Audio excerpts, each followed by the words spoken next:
ஏமனின் இருப்பிடம் அமெரிக்க தலைமையிலான ஆக்கிரமிப்புக்கு அச்சுறுத்தல். ஏமனின் அன்சார் அல்லாஹ் இயக்கத்தின் தலைவர் சையத் அப்துல் மாலிக் அல் ஹூதி வியாழக்கிழமை கூறியதாவது: ஏமனின் புவியியல் நிலை நாட்டின் மீதான நீண்டகால ஆக்கிரமிப்புக்கு மைய காரணியாக உள்ளது என்றும், இந்த போரை அரபு மற்றும் இஸ்லாமிய உலகம் முழுவதையும் இலக்காக கொண்ட அமெரிக்க தலைமையிலான பிராந்திய ஏற்பாடுகளுடன் தொடர்புபடுத்தினார். முன்னாள் ஏமன் உச்ச அரசியல் கவுன்சில் தலைவர் சாலே அல் சம்மாத் உயிர் தியாகத்தின் 8வது ஆண்டு நினைவு நாளில் பேசிய சையத் அல் ஹூதி, ஏமன் மீதான போர் அமெரிக்காவின் நேரடி கண்காணிப்பின் கீழ் நடத்தப்பட்டது என்றும் அமெரிக்க நலன்களுக்காக செய்யப்பட்டது என்றும் அவர் கூறினார். அன்சார் அல்லாஹ் தலைவர் வலியுறுத்தியது என்னவென்றால், பாபல் மந்தப் ஜலசந்தி மற்றும் அரபிக்கடலை எதிர்கொள்ளும் ஏமனின் இருப்பிடம் வெளிநாட்டு ஆதிக்கத்திற்கு முக்கிய இலக்காக ஆக்கியுள்ளது. இந்த புவியியல் நிலை எதிரிகள் ஏமனை கட்டுப்படுத்த முயல்வதற்கான முக்கிய காரணங்களில் ஒன்று என்று அவர் கூறினார். ஆக்கிரமிப்பு ஏமனின் உள்காரணிகளால் தூண்டப்படவில்லை, மாறாக வாஷிங்டனின் பரந்த நோக்கமான முக்கிய கடல் பாதைகள் மற்றும் பிராந்திய தடுப்பு இடங்களின் மீது கட்டுப்பாட்டை உறுதிப்படுத்துவதே என்று அவர் வலியுறுத்தினார்.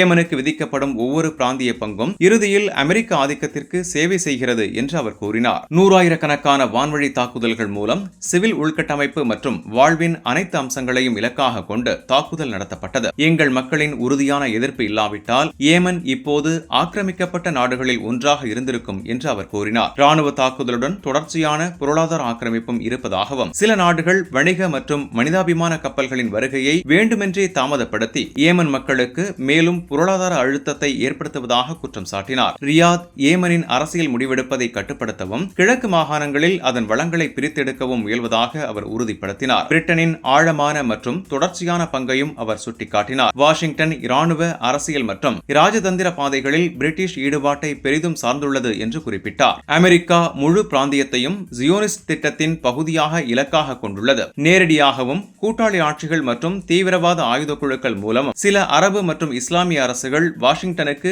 கீழ்ப்படிதலின் நிலையில் சேவை செய்வதாகவும், அமெரிக்கா அவற்றை பயனுள்ளதாக இருக்கும் வரை சுரண்டுவதாகவும் அவர் கூறினார். அவற்றின் பங்கு முடிந்ததும் அமெரிக்க நலன்களுக்கு ஏற்ப அவை தூக்கி எறியப்பட்டு கைவிடப்படுகின்றன அல்லது அகற்றப்படுகின்றன என்று அவர் கூறினார். பிராந்தியத்தில் அமெரிக்க கொள்கையுடன் இணங்கும் எந்த சக்தியும் இறுதியில் பெரும் இழப்பை சந்திக்கும் என்று எச்சரித்தார். அமெரிக்க நோக்கங்களுக்கு சேவை செய்த பின்னர் புறக்கணிக்கப்பட்ட அல்லது துரோகம் செய்யப்பட்ட கடந்த கால தலைவர்களை உதாரணமாக காட்டினார். பிராந்திய சூழலை பேசிய சையத் அல் ஹூதி, மேற்கு ஆசியாவில் அமெரிக்க தலைமையிலான முயற்சிகளை அமைதி அல்லது ஸ்திரத்தன்மைக்கான முயற்சிகளாக தவறாக வகைப்படுத்தக்கூடாது என்றார். மாறாக அவற்றை ஆதிக்கம், கட்டுப்பாடு மற்றும் சுரண்டல் நோக்கமுள்ள ஆக்கிரமிப்பு ஏற்பாடுகள் என்று விவரித்தார். அகண்ட இஸ்ரேல் திட்டத்தின் பெயரில் அத்துமீறல்கள் நடத்தப்படுவதாக கூறினார். பாலஸ்தீன அதிகார சபையின் நீண்டகால பேச்சுவார்த்தை உறுதிப்பாட்டுக்கு மத்தியிலும் காசா மற்றும் மேற்கு கரையில் பாலஸ்தீனியர்களின் தொடர்ச்சியான ஒடுக்குமுறையை அவர் சுட்டிக்காட்டினார். லெபனானில் இஸ்ரேலிய மீறல்கள் தொடர்வதையும் குறிப்பிட்டார். வான்வெளி மீறல்கள், கொலைகள், ஊடுருவல்கள், கடத்தல்கள் மற்றும் வான்வழி தாக்குதல்கள் உட்பட போர் நிறுத்த ஒப்பந்தம் இருந்த போதிலும் தாக்குதல் தொடர்வதையும் சுட்டிக்காட்டினார். அதேபோல் சிரியாவும் தொடர்ச்சியான மீறல்களை எதிர்கொள்வதாகவும் ஏமன் தலைவர் கூறியிருக்கிறார். கிரீன்லாந்தை வைத்து நேட்டோவை செங்குத்தாக பிளக்கும் Donald Trump. Donald Trump America கிரீன்லாந்தை வாங்க வேண்டும் என்ற யோசனையை மீண்டும் எழுப்பிய போது பலர் அதை வெறும் பகட்டு வார்த்தைகளாகவே கருதினர். அவரது அதிபர் பதவியை வரையறுக்கும் நாடகத்தின் மற்றொரு அத்தியாயம் என்று. ஆனால் வாஷிங்டனின் பேச்சு கடுமையடைந்த போதும் ஐரோப்பிய தலைநகரங்கள் அமெரிக்க அதிகாரத்தை பற்றிய தங்கள் அனுமானங்களை அமைதியாக மறு ஆய்வு செய்ய தொடங்கிய போதும் இந்த சம்பவம் ஆழமான அர்த்தத்தை பெற்றது. முன்பு ராஜதந்திர விசித்திரமாக தோன்றியது இப்போது நேட்டோவின் ஒற்றுமை மற்றும் மேற்கத்திய நாடுகளின் தார்மீக அதிகாரத்திற்கான ஒரு சோதனையாக தெரிகிறது.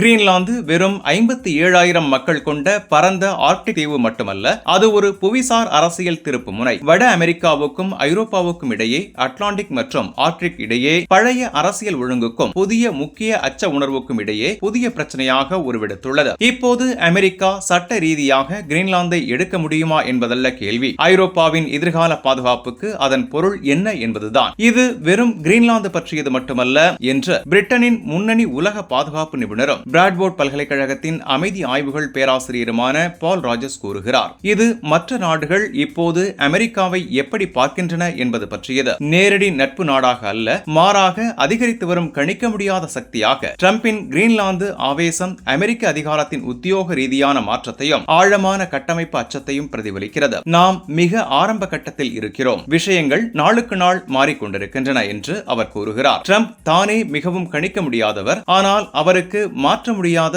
சுயநம்பிக்கை உள்ளது. அந்த கணிக்க முடியாத தன்மை இப்போது ஐரோப்பிய அரசுகளை வாஷிங்டனுடனான உறவை மறுபரிசீலனை செய்ய வைக்கிறது. மோசமான சூழ்நிலைகளை அடிப்படையாக கொண்டு அமெரிக்கா எப்போதும் ஐரோப்பிய பாதுகாப்பின் நல்லெண்ணமுள்ள உத்தரவாதியாக செயல்படும் என்ற அனுமானம் இனி பொருந்தாது. ஐரோப்பிய வெளியுறவு அமைச்சகங்களில் ராஜர்ஸ் கூறுகையில், ஒரு மறுமதிப்பீடு நடைபெற்று வருகிறது. அதிகாரிகள் இப்போது நடக்கும் நிகழ்வுகள் அடுத்த 5 அல்லது 6 ஆண்டுகளுக்கு அமெரிக்க வெளியுறவு கொள்கையை வடிவமைக்கலாம் என்று கருத வேண்டியுள்ளது. கிரீன்லாந்து சம்பவம் அந்த செயல்முறையை துரிதப்படுத்தியுள்ளது. நேட்டோ உறுப்பினரான டென்மார்க் தனது சொந்த சட்ட ரீதியான மற்றும் அரசியல் பிரதேசத்தின் மீது கூட்டணியின் ஆதிக்க சக்தியிடமிருந்து அழுத்தத்தை எதிர்கொண்டது. பல ஐரோப்பிய அதிகாரிகளுக்கு இது அதிர்ச்சியாக இல்லை, அதன் புதுமை காரணமாக அல்ல, மாறாக அதன் பழக்கமான தன்மை காரணமாக. ஆனால் நீங்கள் 1956ஆம் ஆண்டு சூயஸ் நெருக்கடிக்கு திரும்பிச் செல்ல வேண்டும் என்று ராஜர்ஸ் கூறுகிறார். அப்போது அமெரிக்கா அடிப்படையில் பிரான்ஸ் பிரிட்டிஷ் முயற்சிக்கு முற்றுப்புள்ளி வைத்தது. இம்முறை ஆச்சரியமானது என்னவென்றால் அது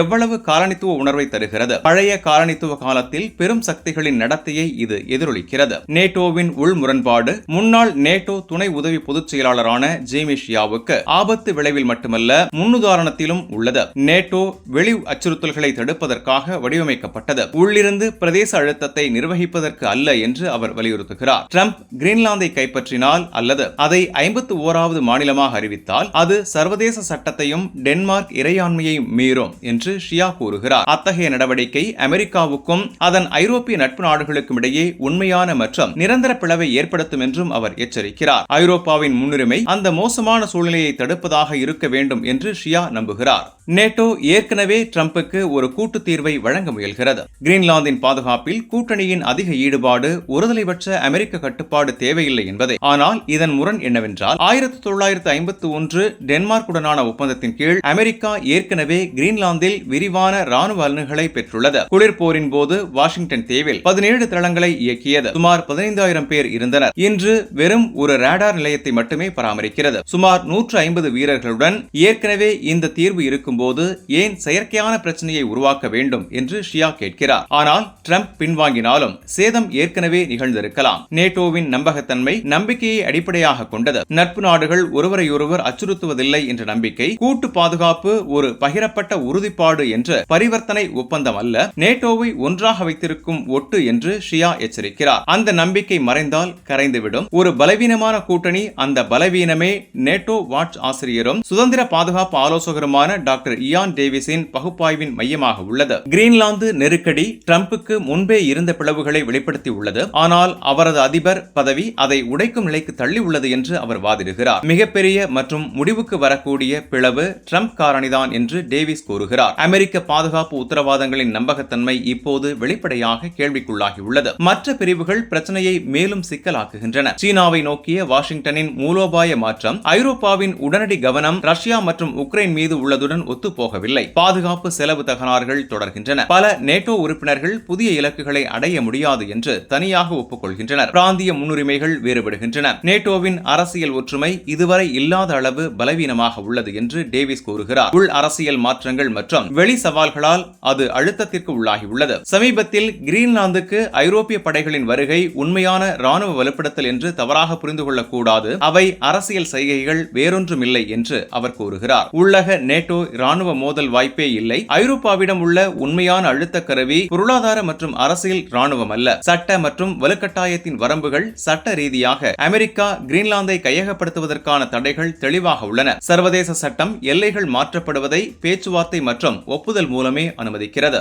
டென்மார்க் எந்த விற்பனையையும் வெளிப்படையாக நிராகரித்துள்ளது. கிரீன்லாந்து மக்களே விரிவான சுய ஆட்சி உள்ளவர்கள். தாங்கள் அமெரிக்கர்களாக மாற விரும்பவில்லை என்று திரும்ப திரும்ப தெரிவித்துள்ளனர். மக்கள் தொகையில் 85% எதிர்ப்பு தெரிவிக்கின்றனர் என்று ஷியா கூறுகிறார். ஒரு இறையாண்மை கொண்ட பிரதேசத்தை தன்னை விற்க கட்டாயப்படுத்த முடியாது, ஆனால் சட்டம் மட்டும் போதாது என்று ராஜர்ஸ் எச்சரிக்கிறார். அமெரிக்கா இப்படி நடந்து கொள்ள முடியும் என்றால் அது மற்றவர்களுக்கு அலட்சியமாக செயல்படுவதற்கு அடித்தளம் அமைக்கிறது. இதன் தாக்கங்கள் ஆர்க்டிக்கிற்கு அப்பால் நீண்டுள்ளன. உக்ரைனில் ரஷ்ய ஆக்கிரமிப்பு அல்லது தைவானில் சீனா ஆசைகளை மேற்கு நாடுகள் விமர்சிப்பது, வாஷிங்டன் பிரதேச கையகப்படுத்தலை வெளிப்படையாக ஆராய்ந்தால் வெறும் வெற்று வார்த்தைகளாக இருக்கும் என்று ராஜர்ஸ் வாதிடுகிறார். இது மேற்கத்திய நாடுகளின் தார்மீக அதிகாரத்தை பலவீனப்படுத்துகிறது என்று அவர் கூறுகிறார். இது சர்வதேச அமைப்பை வலுக்கட்டாயத்திற்கு அதிக அனுமதி அளிக்கிறது. காலநிலை மாற்றம் மற்றும் ராணுவமயமாக்கல் ஆர்க்டிக்கின் வளர்ந்து வரும் மூலோபாய முக்கியத்துவம் காலநிலை மாற்றத்துடன் பிரிக்க முடியாதது. பனி உருகுவது புதிய கப்பல் பாதைகளையும் வளங்களுக்கான அணுகலையும் திறக்கிறது. பெரும் சக்திகளிடையே போட்டியை தீவிரப்படுத்துகிறது.